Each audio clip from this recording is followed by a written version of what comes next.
Right now, without thinking about it, you made a choice. You took the elevator.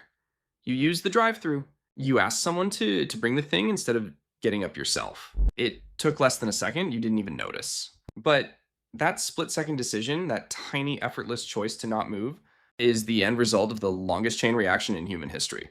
And it started 12,000 years ago. Most people think laziness is a character flaw, something you fix with enough discipline, enough willpower, enough motivational content.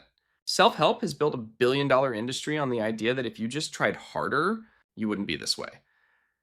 But here's what they don't tell you: your body isn't broken. It's running the most successful survival program ever written, and it's working exactly as designed.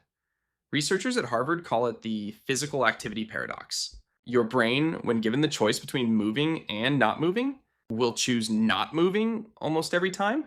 Not because you're weak, but because that preference was ruthlessly selected for over millions of years. Every ancestor who conserved energy survived longer. Every ancestor who burned calories unnecessarily died sooner. Laziness wasn't a bug, it was the feature that kept the whole species alive. So, why does it feel like a problem now? Because one invention changed the equation permanently. Not the smartphone, not the car, not even the wheel. The invention that started all of this was something far simpler and far older. And the moment it appeared, the human body began a transformation it has never reversed. Archaeologists have found the evidence in soil layers across the Fertile Crescent.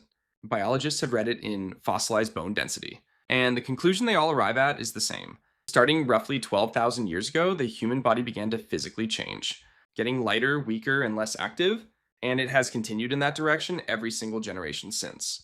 You are not lazier than your grandparents. You are not lazier than your great grandparents. You are the latest model in a 12,000-year trend that has never once reversed course. And it all started with a single decision someone made in the ancient Middle East, a decision that seemed like the smartest thing anyone had ever done, because it was, for them.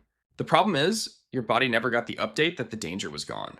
Before 12,000 years ago, every human being on Earth had the same job: find food every single day, no exceptions. You walked, you dug, you climbed, you carried. Anthropologists estimate hunter gatherers covered 10 to 16 miles daily.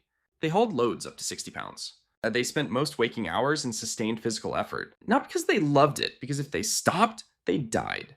Then someone in the ancient Fertile Crescent noticed something. A seed dropped near a campsite. It grew. It produced more seeds. Instead of following the food, you could make the food stay. Agriculture was born, and with it, the first shortcut in human history. For the first time in 3 million years, a human could eat without walking miles. The body noticed immediately. Within a few generations, physical evidence appears in the fossil record. Bioarchaeologist Brigitte Holt studied tibial bones of populations before and after farming. The difference was measurable and stark. Hunter-gatherer bones were dense, thick-walled, shaped by daily stress. Early farmer bones were lighter, thinner, structurally weaker. Not because farming people were sick, because their bodies stopped building muscle and bone mass they no longer needed. Average bone density dropped by roughly 25% in first farming populations. The daily range shrank from 10 to 16 miles down to less than 1. Every calorie no longer spent on movement went elsewhere, toward children, immunity, surviving the next drought. This wasn't a failure, it was the system working perfectly. Your body does not build anything. It doesn't have to. Muscle is expensive. It burns calories at rest. Bone is expensive to maintain. When the environment allowed less effort, bodies shed the cost without hesitation. The invention wasn't a plow. The invention was the idea you didn't have to earn food with your body anymore. Once that idea existed, the human species never looked back. But that was only the beginning. Every few centuries, someone found a new way to do even less, and the body followed every single time. Agriculture was just the unlock. What came after was a cascade, each invention handing the next generation a slightly easier world, and a slightly softer body to live in it. The wheel appeared around 3500 BC in Mesopotamia. For the first time, a single person could move a load that would have taken 10 people to carry. Oxen did the hauling. Humans guided. The physical equation shifted again. Less effort required, same result achieved. The body adapted, as it always does, quietly, without asking permission. Then came the watermill, the windmill, the printing press. Each one offloaded a category of human effort onto something external. Grain that once required hours of hand grinding now ground itself. Each invention was celebrated as progress, and it was. But the body kept a different kind of ledger. Every time a machine absorbed a task, the body stopped preparing for it. The Industrial Revolution didn't just change where people worked, it changed what the human body was asked to do. Factory workers in 1850 were still physically exhausted, standing 12 hours, pulling levers, loading crates. But by 1900, the steam engine, the conveyor belt, and the elevator had begun absorbing even that. In 1852, Elisha Otis demonstrated a safety elevator in New York. Within 2 generations, millions of people stopped climbing stairs entirely, not occasionally. Entirely. Then came the moment that changed everything inside the home. In 1956, a Zenith engineer named Robert Adler invented the first practical wireless remote control. His colleagues thought it was a novelty, a joke almost. Who was so tired that they couldn't walk 10 feet to change a channel? The answer, it turned out, was everyone.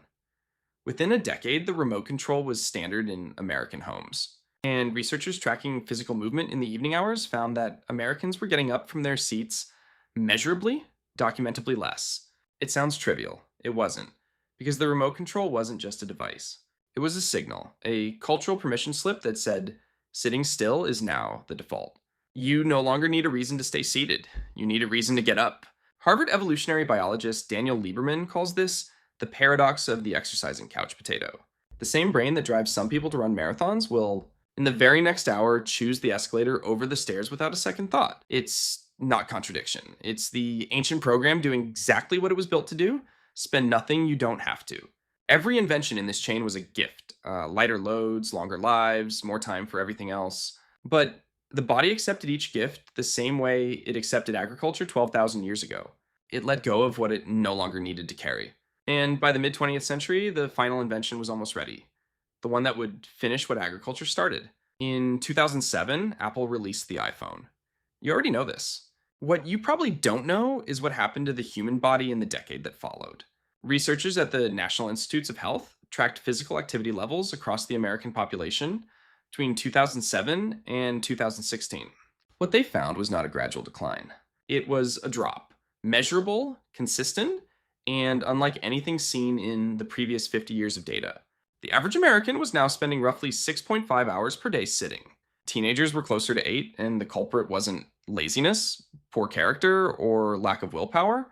It was a 4-inch screen that had quietly made almost every reason to move optional. For the first time in human history, a single device let you work, socialize, shop, bank, navigate, entertain yourself, and order food without standing up. Not without a car, not without a store nearby, without standing up. Your body had been waiting 12,000 years for exactly this. Think about what the ancient calorie conservation program was always trying to achieve. Minimum output, maximum intake, zero unnecessary movement. Every invention in the chain, agriculture, the wheel, the elevator, the remote control, brought the body one step closer to that ideal. The smartphone completed the circuit. The program finally ran without friction. And the results are exactly what evolutionary biology would predict. The World Health Organization now lists physical inactivity as the 4th leading risk factor for global mortality, not a contributing factor, the 4th leading cause of death on the planet. More than 1.4 billion adults worldwide are insufficiently active.